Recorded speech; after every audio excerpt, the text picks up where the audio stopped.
বিশ্বনবী বলেন, বিশ্বনবী একবার ছাগলের রান খাচ্ছিলেন। রান খেতে খেতে বিশ্বনবী বলেন, আনা সাইয়্যিদুন নাসি ইয়াউমাল কিয়ামা, আমি কিয়ামতের দিন সর্বশ্রেষ্ঠ হব, মানুষের মধ্যে সর্বশ্রেষ্ঠ সেরা আমি বিশ্বনবী। আলহামদুলিল্লাহ পড়েন। বিশ্বনবী বলেন, সেদিনটা বড্ড ভয়ঙ্কর।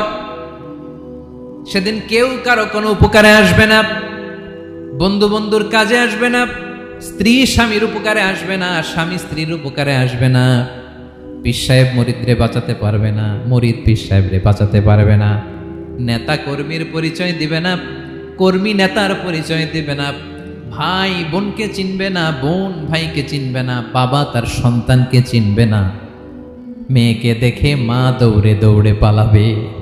বড্ড ভয়ঙ্কর দিন। বিশ্বনবী বলবেন, জমিনটা এখনকার মতো থাকবে না, পুরো জমিনটা সমান হয়ে যাবে, ফ্ল্যাট। এখন তো গোল, তখন ফ্ল্যাট। সবাই এক জমিনের উপরে দাঁড়াবে, সূর্যটা মাথার কাছে চলে আসবে, সূর্যের গরমে মানুষের মাথার মগজ গলে গলে কানের ছিদ্র নাকের ছিদ্র দিয়ে বেয়ে বেয়ে পড়বে। আহ, সবাই হয়রান, পেরেশান, ক্লান্ত শ্রান্ত। মানুষগুলো বলবে বাঁচার কোনো উপায় নাই।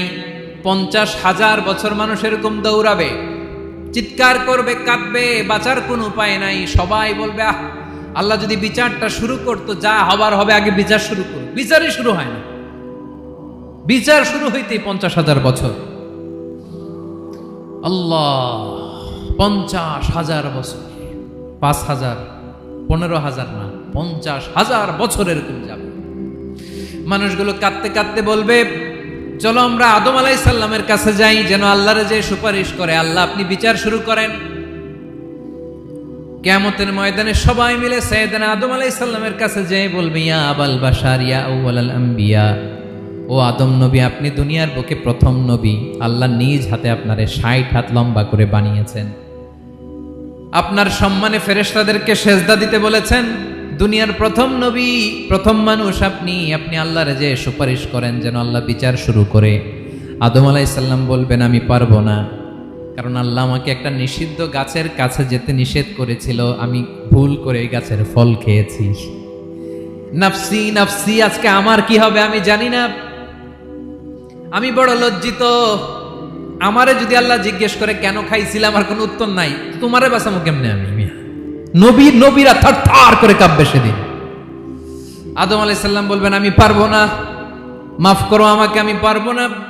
ওই যে ভুল করে গন্ধম খেয়ে ফেলেছি, নিষিদ্ধ গাছের ফল খেয়ে ফেলেছে, আমি বড় লজ্জিত, অনুতপ্ত, আমি পারবো না।